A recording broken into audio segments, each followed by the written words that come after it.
Have you also been facing this issue with Claude that when you're deep into coding or research and suddenly a message pops up saying that you have hit your usage limit or you have consumed 90% of your weekly limit?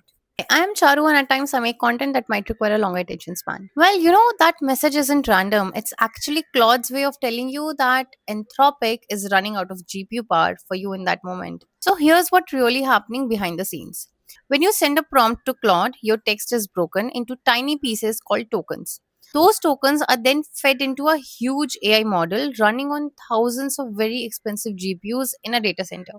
And every extra sentence you ask for is a little more GPU time, memory, and electricity.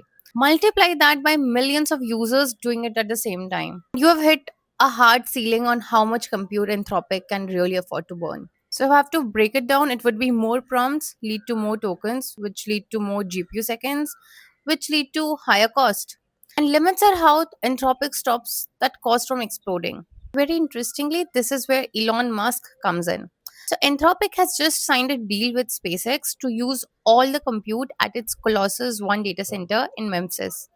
That's over 300 megawatts of power and more than 220,000 NVIDIA GPUs coming online for Claude.